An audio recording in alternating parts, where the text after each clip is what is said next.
पण काम मात्र अपवित्र. अशाच पद्धतीने आपण काही शिक्षकांचा डेटा पाहणार आहोत. त्याच्यामध्ये जिल्हावाईज कशा पद्धतीने बॅकडोर एंट्री चाललेली आहे पवित्र पोर्टलच्या नावाखाली, त्याच्याबद्दलचे पूर्णतः डिटेल्स तुम्हाला इथे मिळून जातील. पवित्र पोर्टल शिक्षक भरती 2017 मध्ये सुरू करण्यात आली आणि ती सुरू करून आज जवळपास एक डिकेड उलटलेला आहे. तरी सुद्धा याच्या पाठीमागचे मल प्रॅक्टिसेस थांबतच नाहीये.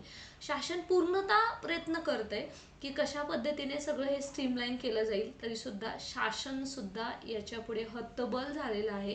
कारण अशा पद्धतीचं एक रॅकेटच जवळपास काही जिल्ह्यांमध्ये आपल्याला पाहायला मिळतं. मित्रांनो, मी ॲडव्होकेट प्राध्यापक बालू शामाणे या यूट्यूब चॅनलच्या माध्यमातून सोबतच आपलं व्हॉट्सअप टेलिग्राम जॉईन करा. या व्हिडिओच्या डिस्क्रिप्शन बॉक्समध्ये लिंक आहे. आणि अर्थात शिक्षकांसाठी सुद्धा ज्यांचं DED BED झालेलं आहे त्यांच्यासाठी मेंटरशिपसारखे प्रोग्राम सुरू झालेले आहेत की ॲडव्हर्टिजमेंट कधी येईल, पुढं काय करायचं. ज्यांनी TIT दिलेली आहे त्यांच्या अपॉइंटमेंट लेटर हातामध्ये मिळेपर्यंत त्यांना आपण सहकार्य करत आहोत. सोबतच CTET TET जे सुप्रीम कोर्टानं बंधनकारक केलेलं आहे शिक्षकांना, त्यांच्यासाठी सुद्धा माफक दरामध्ये क्लासेस सुरू केलेले आहेत. प्ले स्टोअरमध्ये जाऊन A+ गुरु ॲप डाउनलोड करा, तुम्हाला सर्व माहिती मिळून जाईल.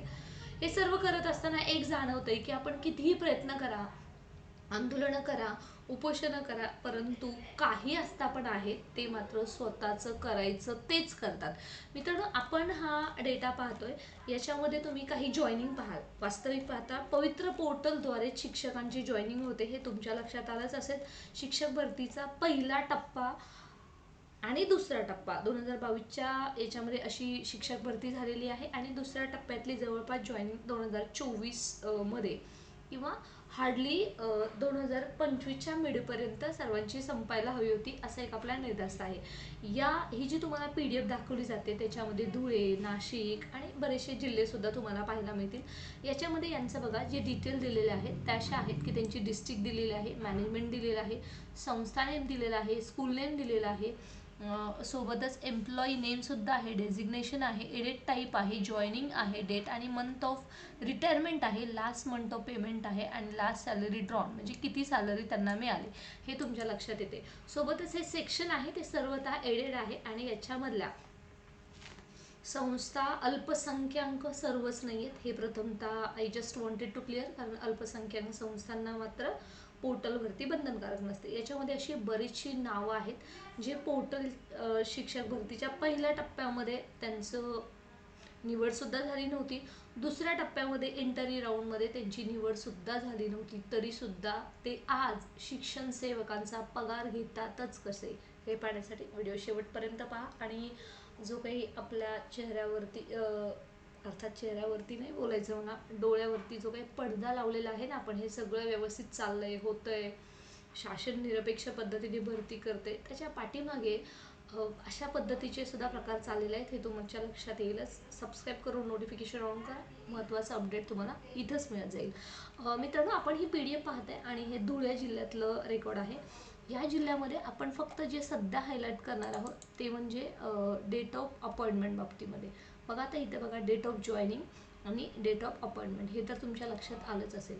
त्याच्यामध्ये जेव्हा आपण डेट ऑफ जॉईनिंग पाहतोय त्याच्यामध्ये तुमच्या एक सॅलरी ड्रॉन च्या सेक्शनमध्ये गेल्यावरती तुमच्या लक्षात येईल. मग आता डेट ऑफ जॉईनिंग वेगवेगळ्या डेट्स आहेत इथे. फक्त आपला जो कन्सर्न आहे तो म्हणजे इथं तुम्हाला दिसेल की एखादा कॅन्डिडेट आहे तो 2024ला जॉईन झालेला आहे, एखादा कॅन्डिडेट आहे तो 2025ला सुद्धा जॉईन झालेला तुम्हाला पाहायला मिळेल. बघा इथं तुम्ही पाहतच आहात बघा. आणि यांची सॅलरी सुद्धा तुम्ही येणाऱ्या काळामध्ये इकडच्या साईडला दिलेली आहेच.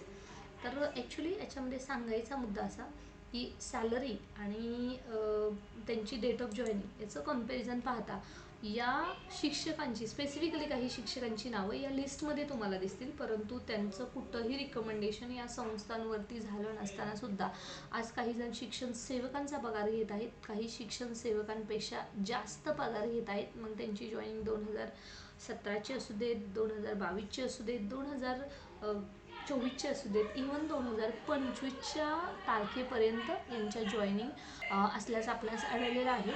जर अशा पद्धतीने एवढं करून धरून एवढं निरपेक्ष पद्धतीने करून सुद्धा अशा पद्धतीने जर भरती होत असेल तर खरंच म्हणजे सरप्रायझिंग आहे. आणि यांची सॅलरीसुद्धा तुम्ही पाहताय की लास्ट सॅलरी आहे ती यांची डिसेंबर 2025मध्ये ड्रॉन झालेली आहे. आणि त्यांच्या अपॉइंटमेंट्स तुम्ही डेट पहा, इथं सुद्धा तुम्हाला बघा काही डेट्स दिसतील वगैरे 2024च्या आहेत.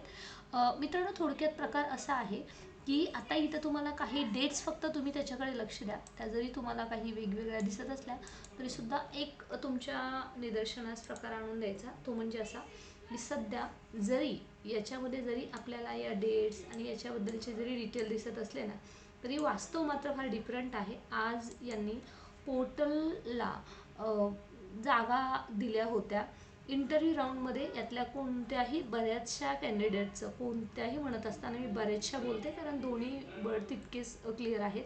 म्हणजे त्यांनी रिकमेंडेशन झालं नसताना सुद्धा आज ते शिक्षण सेवकाचा 16,000, 18,000 आणि काही ठिकाणी 20,000 अशा पद्धतीने त्यांची सॅलरीसुद्धा सुरू झालेली आहे. मग हे झालंच कसं?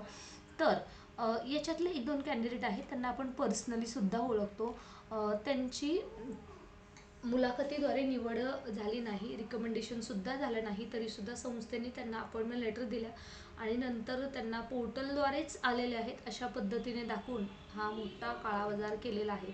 मित्रांनो, कुठे काम करणार आणि कुठे काम ठेवणार, शिवयुनिटी फाउंडेशनच्या माध्यमातून मी जेव्हा इतक्या दिवसापासून हे काम करते, अशा बऱ्याच प्रकार आपल्या समोर येत आहेत. शासन मात्र छाती ठोकून सांगतंय की पोर्टलद्वारेच आम्ही भरती करणार आहोत. आपले शिक्षण मंत्री माननीय दादा भुसे अधिवेशनामध्ये सुद्धा सांगत असतात की आम्ही मोठी भरती केलेली आहे आणि मोठी भरती करणार आहोत. परंतु वास्तविक पाहत असताना हा जो डेटा आहे तो डोळे जसं फिरवणार आहे तसं डोळे चमकवणारा सुद्धा आहे. कारण इथं मात्र कॅन्डिडेट पोर्टलद्वारे नसताना सुद्धा, अल्पसंख्याक संस्था नसताना सुद्धा आज इथं परमनंट होऊन त्यांची मंथ ऑफ रिटायरमेंटसुद्धा इथं येत आहे. लास्ट पे ऑफ मंथ येत आहे आणि लास्ट सॅलरी ड्रॉन म्हणजे ग्रॉस सॅलरी आहे ती सुद्धा तुम्हाला इथं पाहायला मिळत आहे. मित्रांनो, शोकांतिका हीच आहे की एवढं सगळं करून सुद्धा आज उमेदवारांनी जेव्हा विश्वास ठेवलेला आहे पोर्टल भरतीवरती, ती निरपेक्ष कशी होईल हा एक पहिला प्रश्न आहे. दुसरा प्रश्न आहे की अशा पद्धतीचे प्रकार समोर आल्यावरती अजून तुमचं टेन्शन वाढतं. 100% ती गोष्ट मान्य आहे, कारण जिथं जळते, ज्याची जळते त्यालाच कळते. कारण उमेदवार बऱ्याच दिवसापासून आज ही वाटसुद्धा पाहत आहेत. मग तर सॅलरीमध्ये सुद्धा तुमच्या लक्षात येईल की यांच्या सॅलरीसुद्धा सुरू झालेल्या आहेत. म्हणजे इतक्या उशिरा पोर्टलद्वारेच अपॉइंटमेंट दाखवून अशा पद्धतीने कसं काय केलं गेलं, याच्यावरती काय करायचं, तुम्हाला काय वाटतं हेही कमेंट सेक्शनमध्ये लिहा. आणि याच्यामध्ये अजून एक दुसरा आणि महत्त्वाचा प्रकार असा आहे की याच्यातल्या काही कॅन्डिडेटला जॉईनिंग जरी अगोदरची मिळाली किंवा नंतरची मिळाली. बघा, आता इथं आपण नाशिक जिल्हा पाहिला तर आपण जळगाव जिल्ह्यापर्यंत खाली पोहोचलेलो आहोत. होप्स तुम्ही या जी स्लाईड स्क्रोल होते त्याच्यामध्ये तुम्ही पाहत असाल. आणि जी शिक्षकांची संख्या आहे जेवढी स्क्रोल होत जाईल तेवढी कमीच आहे, कारण पूर्णतः या जिल्ह्यातली जी सॅलरीचा डेटा आहे तो आपल्या हातात आलेला आहे. कारण list of working employee as on 4 March 2026 या तारखेपर्यंत आहे. आणि इथं तुम्हाला ते लिस्ट हे सगळं तुम्हाला हायलाईट झालेलं सुद्धा दिसेल. प्रश्न असा आहे की अशा पद्धतीने सुद्धा काही भरती होते. आणि आता परीक्षा परिषदेकडे कारभार गेल्यावरती परीक्षा परिषद अजून कोणता गोंधळ घालणार आहे हा एक मोठा प्रश्न आहे. नुकतंच एक व्हॉट्सअप युनिव्हर्सिटीवरती एक मेसेज फिरत होता की अशी टोळी आहे ती प्राधान्यक्रमसुद्धा मॅनेज करणार आहे. तर ऐकायला जेवढं तुम्हाला साधं वाटतंय तेवढा विषय साधा नाही आहे ना, तेवढा सोपा नाही आहे. आज जेव्हा या सर्व जिल्ह्यांमध्ये बघा, इथं नंदुरबारसुद्धा आहे, म्हणजे पूर्णतः हा जिल्ह्यांचं हे रेकॉर्ड आहे. त्याच्यामध्ये आता हे वेगवेगळं विषय आहे, त्याच्यामध्ये असणारे शिक्षकांची नावं ती भरपूर आहेत. आपण डायरेक्ट लास्ट पेजला जम्प करतोय आणि लास्ट पेजला आहे नाशिक असेल, धुळे असेल. याच्या पद्धतीने कशा पद्धतीने आजही बऱ्याच संस्थांनी पोर्टलला जागा दिल्या नाही आहेत, का दिल्या नाही आहेत हेही तुम्हाला माहीतच आहे. तुमच्यापैकीच काही उमेदवार आम्हाला संपर्क साधत आहेत, मॅडम यांनी असं केलेलं आहे, यांनी मला फसवलेलं आहे, संस्थांनी आम्हाला फसवलेलं आहे. पण मला असं वाटतं शिक्षक म्हणून तुम्ही जागृत असायला हवं.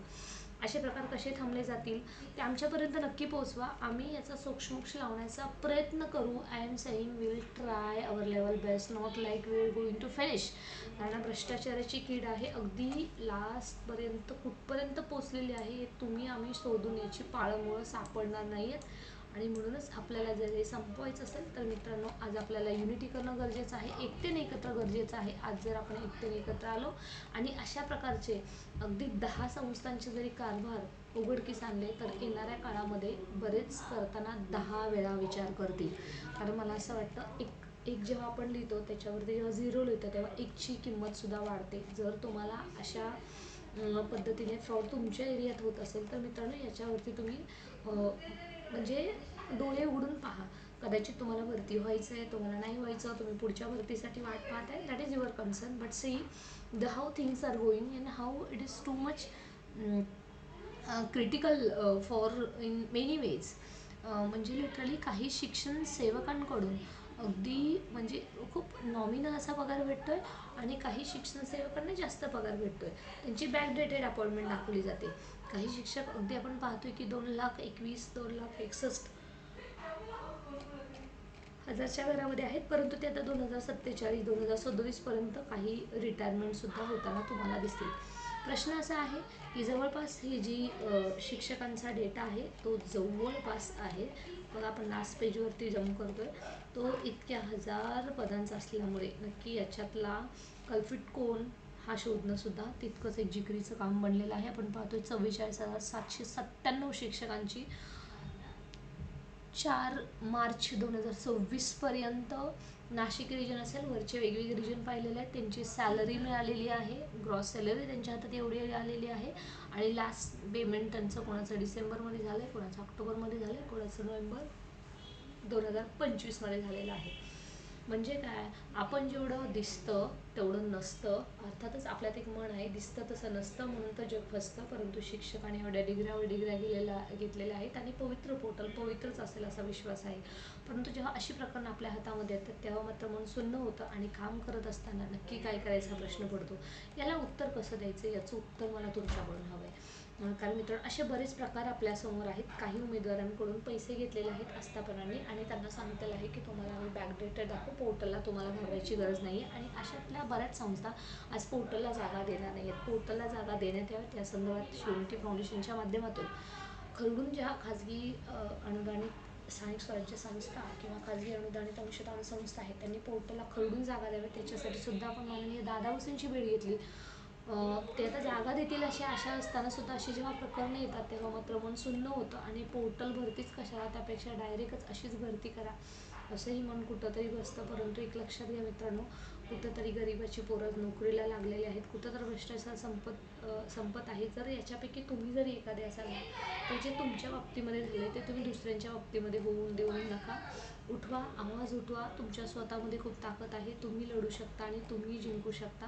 बघा, आजची हे फक्त तुम्हाला एक एक्झाम्पल दिलेलं आहे की अशा पद्धतीने असा गोंधळ केला जातो. आता त्या कॅन्डिडेट नक्की कोणता, गोंधळ करणारा कोणता, तो तुम्हाला शोधता आलं तर शोधा. मित्र आम्ही तर आहोतच त्यांच्यापर्यंत ह्या सगळ्यांना ह्याच्यामध्ये पोचायला. कारण 4,000मध्ये एखादं उमेदवार शोधून काढणं, त्याच्यामधले 4,000मधले किती असतील, जास्तीत जास्त 400 असतील किंवा 40 असतील.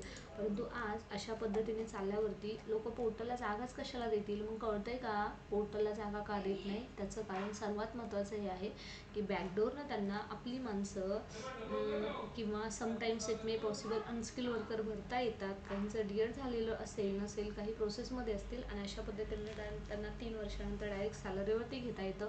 हे वास्तव आहे आणि ते वास्तव नाकारता येणार नाही आणि मला असं वाटतं तुम्हीही नाकारू नका. परंतु हा एकट्याचा लढा नाही आहे, तो प्रत्येकाने थोडा थोडा एक स्वतःची जबाबदारी म्हणून एक माणूस म्हणून जर तुम्ही याच्याकडे पाहिलंत ना, हे चुकीचं चाललेलं आहे जर तुमच्या मनाला वाटत असेल ना तर 100% तुम्ही या कमेंट सेक्शनमध्ये व्यक्त व्हा. फक्त व्यक्त व्हायचं नाही तर आपल्याला या भ्रष्टाचारातून या किडीतून मुक्त व्हायचं आहे आणि तो एकटा कोणीच होऊ शकणार नाही. त्याच्यासाठी गरज आहे युनिटीची आणि तुम्ही सोबत असाल याच अपेक्षेसह असा कोणताही प्रसंग येत असेल तर EIO-ला डायरेक्ट त्या व्यक्तीची पर्सनल तुम्ही कंप्लेंट करा. निनावी पत्र तुम्ही टाकू शकता. त्यांनी त्याच्यावरती दखल घ्यावी लागणार आहे. त्यांनी जर घेतली नाही तर डायरेक्ट तुम्ही मुख्यमंत्री, शिक्षण मंत्री किंवा उपमुख्यमंत्री यांच्या कार्यालयामध्ये तुम्ही तिथून हे पत्र टाकू शकता. कारण हे थांबलं पाहिजे. खूप उमेदवार आहेत जे शिक्षक भरतीची आतुरतेने चातकाप्रमाणे वाट पाहत आहेत रँकर्स आहेत तरीसुद्धा त्यांचा नंबर येत नाही आहे. नंबर आला तरी ती जागा पहिल्यांदाच भरली जाते. परत जरी भरली गेली नसली तरीसुद्धा मग त्या दुसऱ्या जिल्ह्यामध्ये जावं लागतं. तेवढं करूनसुद्धा त्याच्यातून समाधान किती आणि त्याच्यातून डोक्याला मोठा तापते. म्हणजे शिक्षण सेवक म्हणून तुटपुंज्या पगारावरती स्वतःचं घर, फॅमिली, समाज हे सर्व करत असताना खूप महत्त्वाचं आहे की तुमचा स्वतःचा रोल काय असणार आहे. 100% याच्यावरती आपण काय करायला हवं हे तुमच्या सूचना मला हव्या आहेत आणि त्याच्यासाठी तुम्ही कमेंट सेक्शनमध्ये व्यक्त व्हा. नक्कीच आपण याच्यावरती काही ना काही मार्ग